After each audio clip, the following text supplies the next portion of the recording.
Moving to Alberta, before you make the leap, there are a few things you need to know. Because as great as this province is, it's not all wide open spaces and sunshine. Today, we're going to dive into some unexpected reasons why Alberta might not be the dream destination you think it is.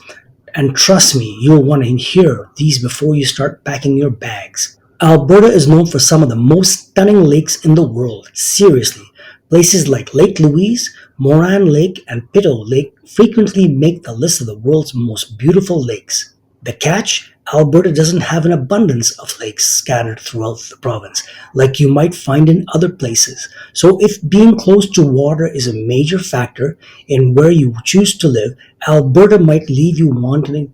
Yes, there are options to live near a lake, but there are fewer than you might expect. It's definitely something to consider when deciding where you want to live. Alright, let's address the elephant in the room, Alberta's weather. You've probably heard it gets cold, and it does. But don't be fooled. Even if you're coming from other parts of Canada, Alberta winters bring their own challenges. Expect one or two cold snaps each winter, with temperatures plunging to minus 30 or even minus 40 for a week or two. And that's just the beginning. The wind here is no joke either. If you move south, like places like Lethbridge are notorious for constant gusts, making it one of Canada's windiest cities.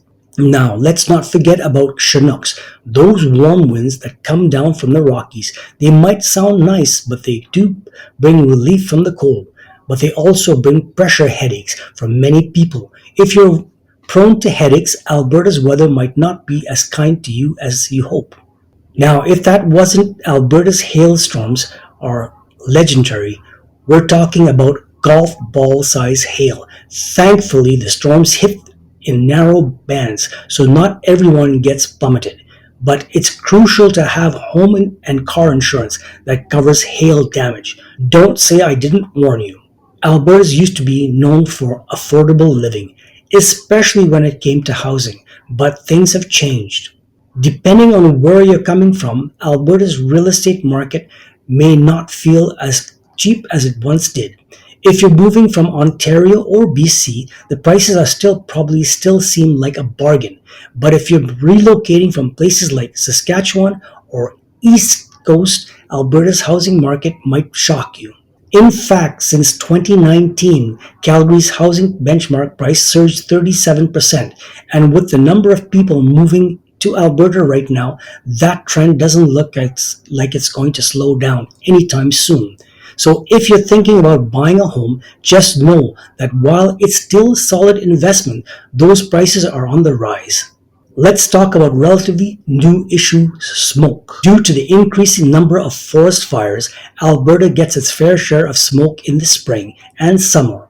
We're fortunate enough to avoid major fires in our big urban areas, but the smoke, not so much. You'll likely experience days or when air quality takes a nosedive. While it usually clears up after a day or two, it's something you'll need to get used to. Or if the fires keep raging, the upside, Alberta's urban centers are generally safe for fires themselves. So while smoke might be an inconvenience, it's certainly better than dealing with fires directly. Finally, let's talk about taxes. Alberta is famous for its low taxes. There's no harmonized sales tax, just 5% sales tax, and no huge land transfer tax like in any other province. Sounds great, right? Well, there's a catch. If you're earning $50,000 or less per year, you might end up paying more provincial income tax. You would be in other provinces. Alberta's lowest tax rate is 10%, which applies to all incomes to 142,000. By comparison, other provinces have lower rates for lower incomes. For example, if you make 41,000 in Alberta, you'll pay 10%, whereas in Inuit, it's just 4%. In BC, it's 5.6%, and in Ontario, it's 5.05%. The tipping point is around 50,000. After that, Alberta tax structure starts to work in favor. So depending on your income, Alberta's tax system either be a pro or a con. Now that we've covered 5 reasons why Alberta might be the perfect fit for everyone, what do you think? Do these factors change your perspective on moving here, or is Alberta your dream destination? Leave a comment below. I'd love to hear your thoughts. And remember, if you're looking for more tips on moving to Alberta or exploring the local real estate market, don't forget to like, subscribe, and hit that notification bell. I'm Kevin Baldwin from eXp Realty, your go-to Alberta realtor, and I'm here to help you make the best decision of your future. Thanks for watching, and I'll see you in the next video.